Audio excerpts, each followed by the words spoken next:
Oh my god, they're coming to fucking kill us.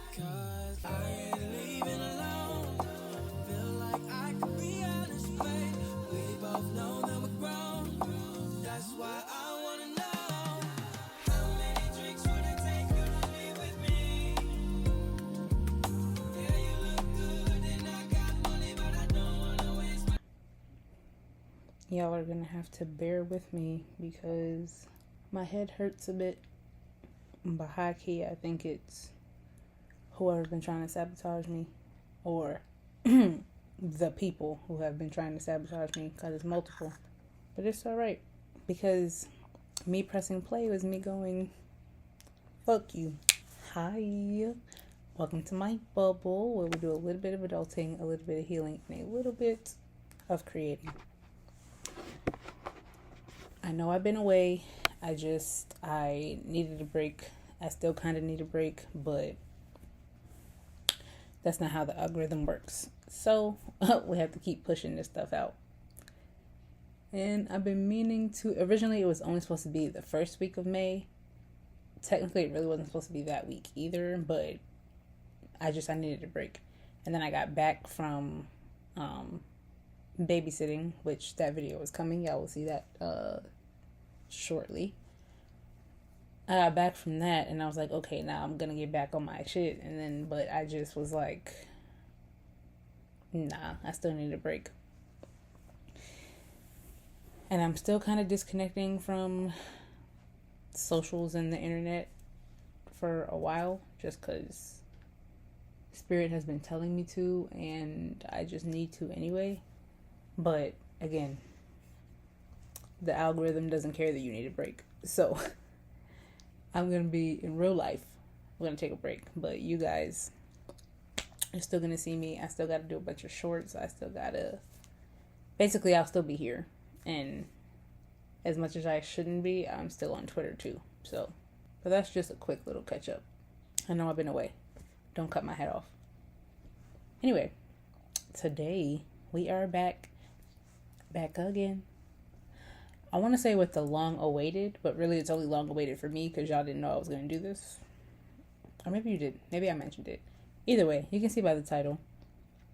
We are back with a long awaited conspiracy theory on Nope. If you haven't seen it, well, the latest Jordan Peele film, Nope. I've only seen it technically 3 times. I'm not gonna lie. The first time I didn't only watch it because Keke Palmer was in it, but like I kind of only watched it. I primarily watched it because Keke Palmer was in it. I have loved Jordan Peele's other movies though, so I was gonna watch it regardless. But you know, Keke was in it, and she's queer in the movie. Like, sign me up. But then I watched it, and I actually really do love the movie.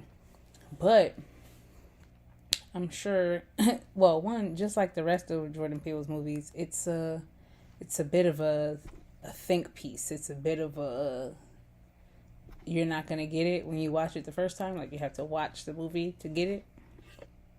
And a lot of people didn't understand Nope.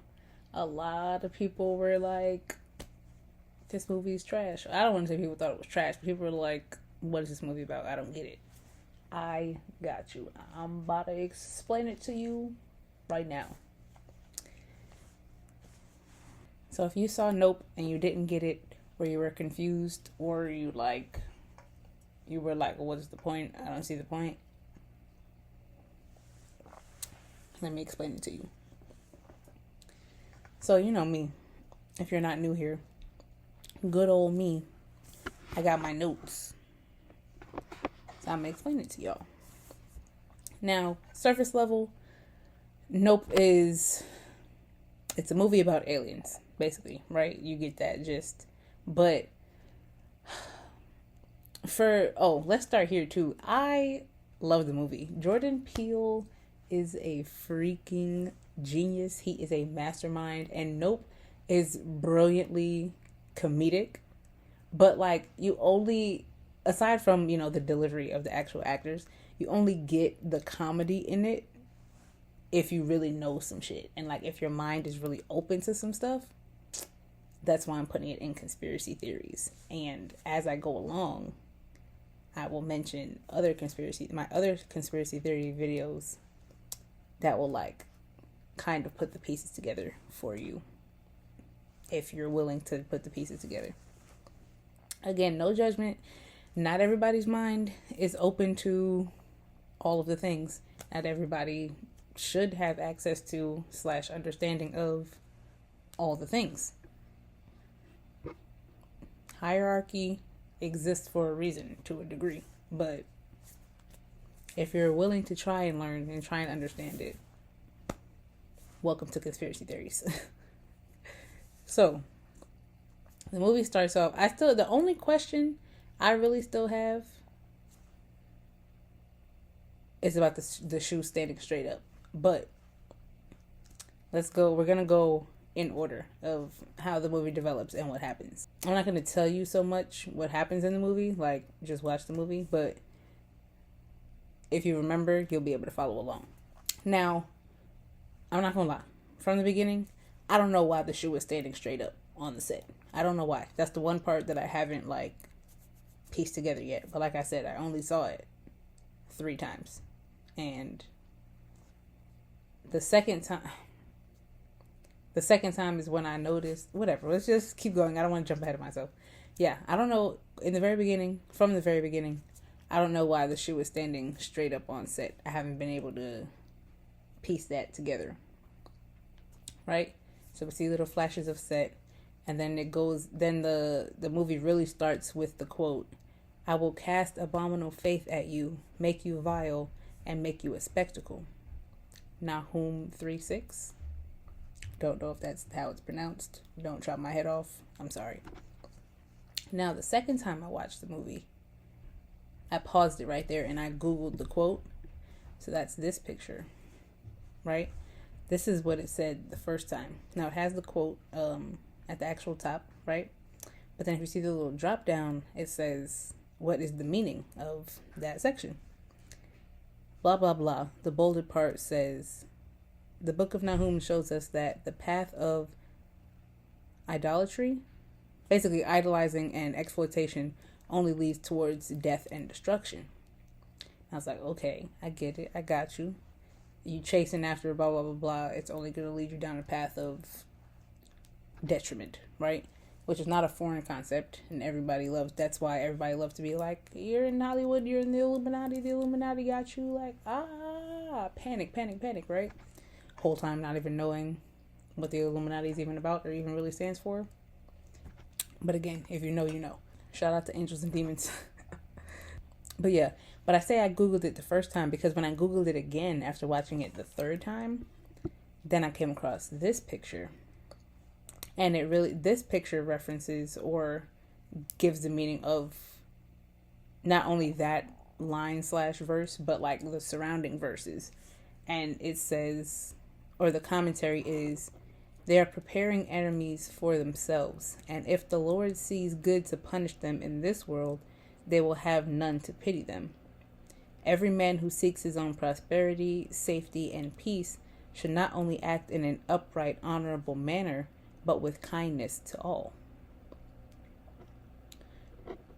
Which again, same thing. Like if don't seek like the status and things, seek the peace and the like. Of course you want abundance, but like seek abundance, not money. Seek safety and like my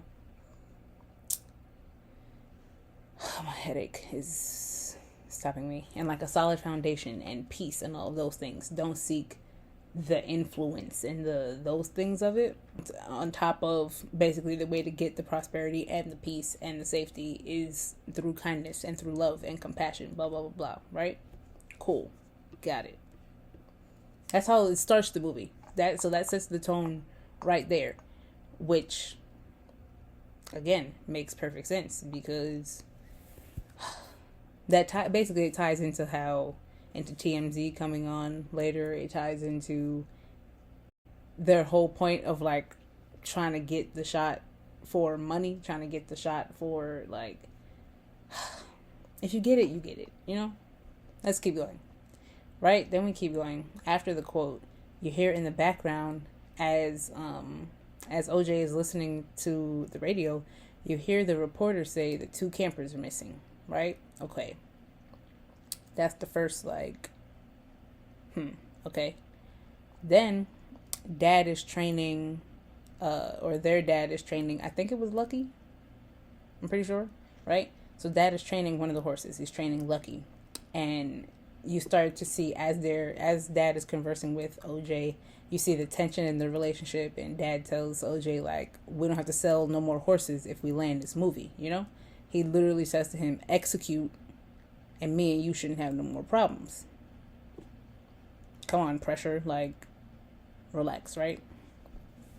And then right after that, dad's like, where's your sister? Because he knows M is going to be able to execute, right? OJ doesn't know. He's walking away. As he's walking away, his phone goes out. Then dad comments on the walker stopping. Then they hear the screams from above, right? Then all the metals start falling out. Then we see the nickel, right? Cool. That's our first encounter with Jean Jacket.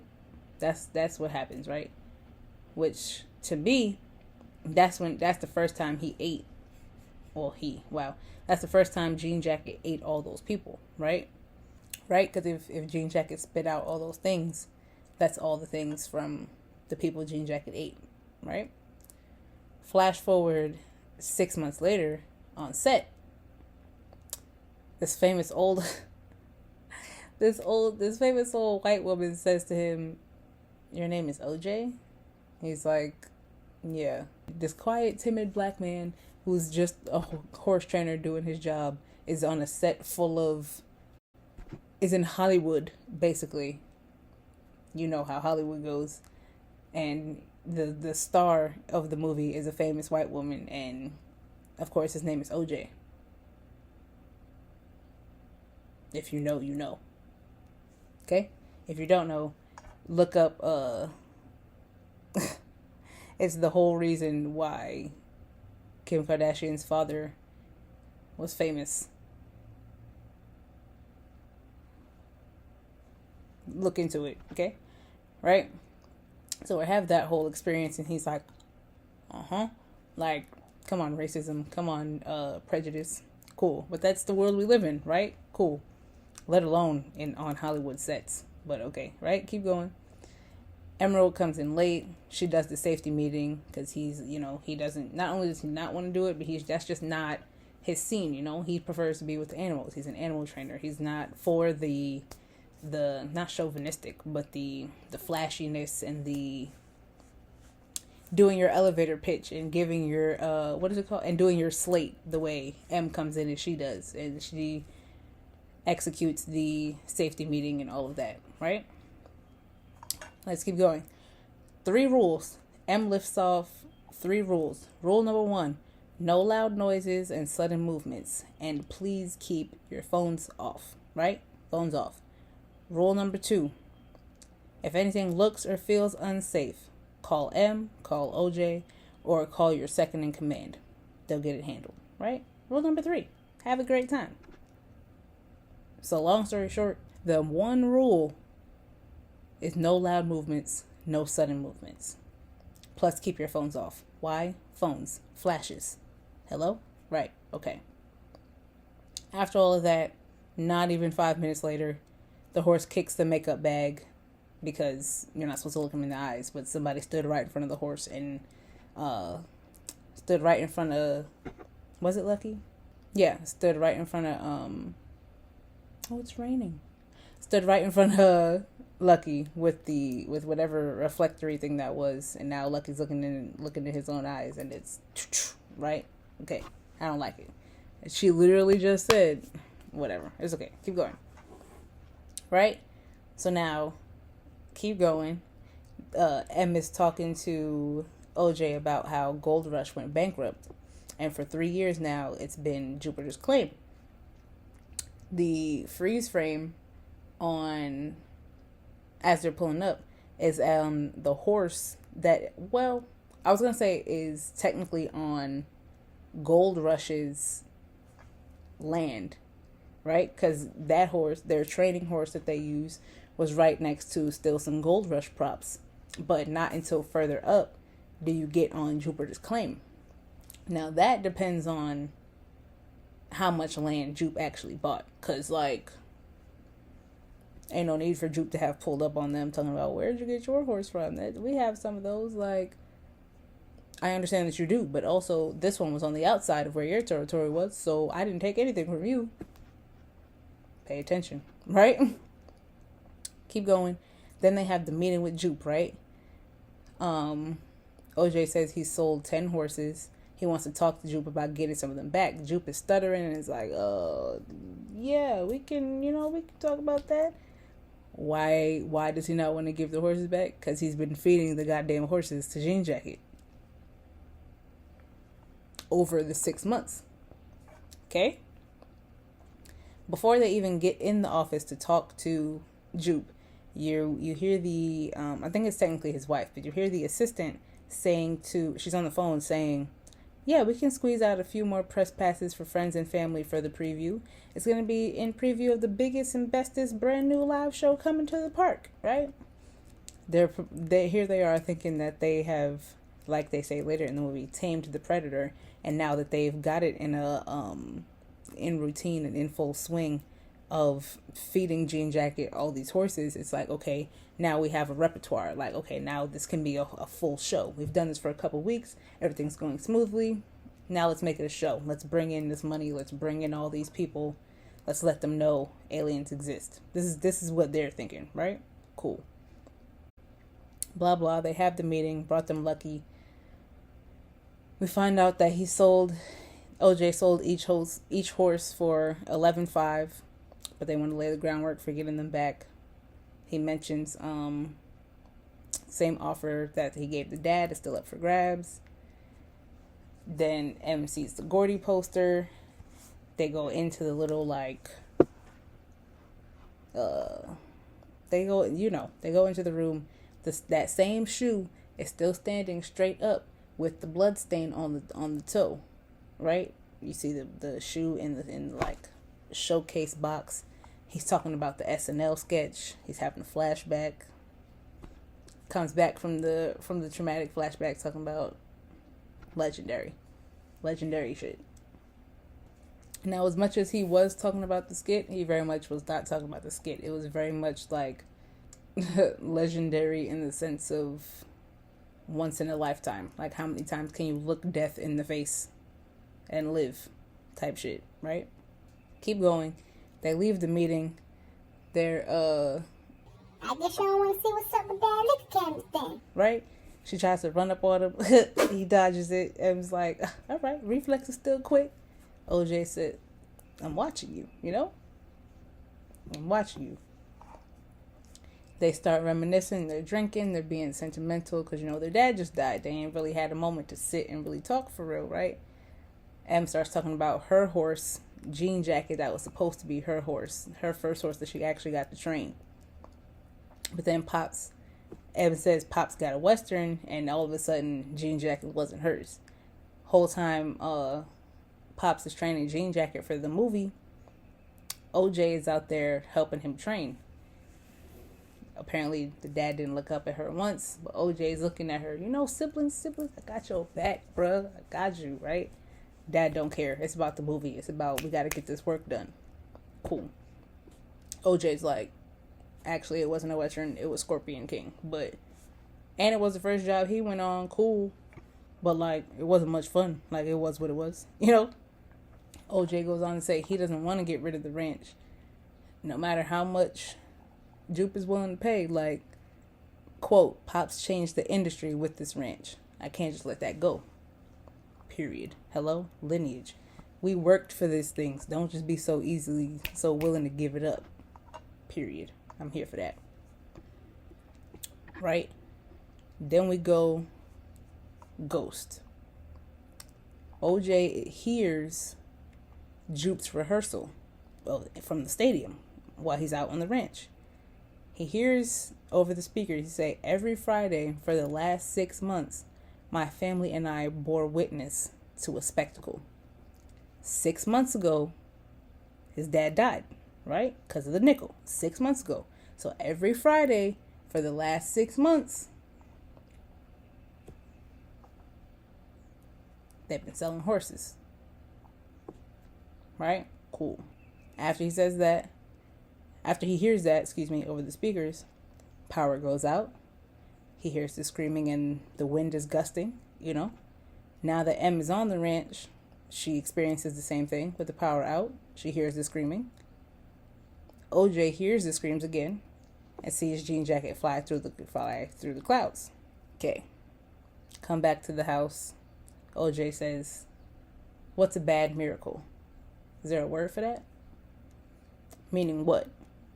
As much as this is a spectacle and it's like, what the fuck is that? I know I saw what I just saw. He knows, outside of how he's reacting to it, we know the whole, not stigma, but just the energy around aliens and the whole like extraterrestrials, and the energy that gets, and the attention it gets. This is a hoax, this is not a hoax, this is real. Just the attention that comes with it. So he knows, wow, this is a miracle. Like, this is a miracle in the sense of, wow, this is real, I did just see that, but also a miracle of like, they're in the hills in West Bubblefuck. Like, nobody knows except for them, right? So if they can be first to get it, what a miracle to save the ranch, right? But bad miracle because it's a fucking alien. I don't know nothing about that, right? From there, after M's like, no, there's no word for that, there's no such thing, then they start figuring out how they're gonna get and looking for the Oprah shot, right? Which, sidebar, I love how Oprah is the standard for all black people. Absolutely, because Oprah is the valid source. Oprah, if you are Oprah, it's legit, right? Okay. So they start looking for the Oprah shot, figuring out how they're going to get the Oprah shot. They meet the tech guy, Angel, who's like, oh, they changed the name to UAPs now. Which, if you've seen any of the other conspiracy theories, I love aliens, okay? I'm here for it. I'm fully convinced that, depending on which ones contact us first, which ones actually try to take over, I'm fully convinced that, they're going to understand. I'm not a threat. I'm on your side, bro. They're going to leave me. I'm cool. We could work together, if anything. But anyway, so yes, I say all that to say, I didn't know, and I very much keep track of the fact that they very much did change. It's no longer, not to say it's no longer UFOs, but, because, unidentified flying objects. Then they changed the acronym to UAPs. What is it? What does UAP stand for? I don't remember, but they changed it to something. I remember they changed it to UAPs. OJ asks why. Angel says, because they want to change the names so we stay in the dark. Again, everything Angel says during this whole UAP conversation is all valid. It's all things that actually happened in real life. Because if you remember, because then Angel goes into... Remember when they declassified all of that UFO footage a couple years ago? That's when people really started paying attention. Remember, it was going all around Twitter, all around Instagram. Well, I use Twitter mostly. So all of the footage was all over Twitter of the astronaut footage of all of these things flying in space as they're looking to the Earth. All of this is real stuff. Now, all of the conspiracy theorists who love to be like, we didn't actually go to the moon, we've never actually been to space, do that. To me, y'all are in the same world as the flat earthers, but live your best life, okay? Okay. My point is, all of that is real. In one of the other conspiracy theory videos, I talked about one of the documentaries I saw, where they will actually have not only footage and audio recordings of actual astronaut missions, but even they clocked the documentation, the official reports that were put out, one from the 70s or 60s, whenever it was, and then they released more reports in the early 10s and they show the discrepancies between those two reports when they're talking about the same missions. If you know, you know, right? But point is, like Angel said, when they declassified all of that footage and actually started putting stuff out, and when the government actually started to acknowledge like different dimensions or whatever, that's when mass majority really started to pay attention. Me, I knew all this already. Some of us is like, duh, we knew all this. Like, this is not news. But on a broader scale, everybody's like, well, wait, what? Because, you know, there are people who have to see it to believe it. I digress. Then, keep going. Angel gives the Gray's description in reference to aliens, you know, and then says there's a couple different theories. Again, both conspiracy theories, but the first conspiracy theory talks about the different kinds of aliens and blah, blah, blah. So go watch that if you don't know. There are different kinds of aliens. There's Greys, there's the Mantids, there's the Reptilians. There's a whole bunch of kinds. Okay? Okay. Like Angel says. There's a couple different theories. They're either intergalactic travelers looking for peace, or futuristic humans coming back in time to stop us from destroying the planet. As much I would love to believe that that's true. I don't know necessarily that that's true, but like I would love to believe it because we need a little help. Like there are some of us who want to save the planet, but we don't have as much power as we actually need to make some shit shake. So I would love to believe that that's the truth. Or B or C, they're world killers, meaning they've been watching us for quite some time and they've been waiting for the right time to abduct us and quote stick metal probes up our asses. That sent me because of one of the last like documentaries I watched. Apparently it's a whole thing of like aliens actually abducting people and getting people pregnant and then taking the baby from them. I didn't know that was a thing, but they're trying to combine the bloodlines, and there's many people across many countries across the world who have experiences, and I didn't know that until I saw the documentary. So I was like, oh my god, they're coming to fucking kill us. Like, but whatever, right? Keep going. Same section. M falls asleep while watching alien abductees. Yeah. M falls asleep while watching alien abductees on Oprah. Okay? While she's asleep, the Jupiter Claims kids use their alien costumes to scare OJ. Super funny. Reflexes still quick. Bow! Knocked you in your shit, right? Now that really should be paid attention to because that made me think, why are those the costumes? Like, why do they have those costumes? What is that? Right? That's the fucking inside of Jean Jacket. Pay attention, right? Again, while they're trying to get the Oprah shot, they have all these cameras set up. There's a fucking mantis on the camera. Camera B is down. Camera A is set up to catch whatever the fuck caused camera B to be down. What is on camera A? A fucking praying mantis. Watch the conspiracy theory that I put out that discusses that there is a whole mantid species of aliens that look like praying mantises. So now the one camera that could catch another alien being has a fucking mantid on it? Okay. Confirmed by OJ's like, ain't seen one of those in a minute. Like, 2 + 2 is 4. Like, it's not a coincidence, even though coincidences aren't real. But it's not a coincidence that there's a fucking praying mantis on the camera blocking the view of whatever caused the other camera to be down. It's not a coincidence. Right? Lucky took off. Jean Jacket picked up the decoy that they set out before it got to Jupiter's.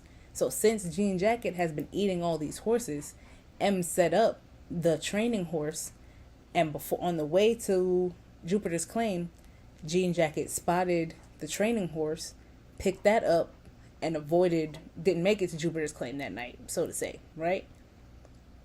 That's when they realize it's in the cloud. M's like, run, OJ, run. Comedy sent me, right? Right. OJ comes back, ain't seen one of those in a minute. Now M's panicking. She's going through the whole panic of like when OJ was silent the first time and was like, is there such a thing as a bad miracle? She panicking. He's already committed. He's in it now. Like, it's too late. This is the plan. We're getting the Oprah shot, whatever. M's like, it ain't worth it. OJ's like, look, you should go then, because I got to wake up early. I got mouths to feed. Ooh. I'm committed. I got shit to do. Period. Right? Keep going. OJ has this dream, this flashback of when Pops is listening to the horse, like, reacting or whatever. Pop says some animals ain't fit to be trained. Keep going. M calls calls Holster, the camera guy, and is like, we're looking for the impossible shot. Holster says to her, obviously, 1, he knows what she's talking about. 2, he says, this dream you're chasing, no, the dream where you're at the top of the mountain, all eyes on you, hello, the fame, the influence, the blah, blah, blah, blah. It's a dream you never wake up from. Cardi went on a couple months ago, Cardi went on a whole thing. I wanted to be famous my whole life. I wanted to be famous, and now that I'm famous, I hate it because I saw this negativity and all this da-da-da-da. Like, it's a dream you never wake up from. OJ's like, you know what? And then, keep going. Angel clocks. It's in the cloud. It's been sitting there. That's the one cloud that doesn't move. OJ's like, damn, you know what? I've been looking at that same cloud every day for the last 6 months. That intuition, baby. That intuition will never steer you wrong. M is like, that's it. We got it. It ain't Oprah. It's not Oprah. What are we going to pull up to Oprah with some fucking clouds? That one cloud ain't moving? It's not Oprah. It doesn't move like a ship. What if it's not a ship? Right? All things to keep in mind.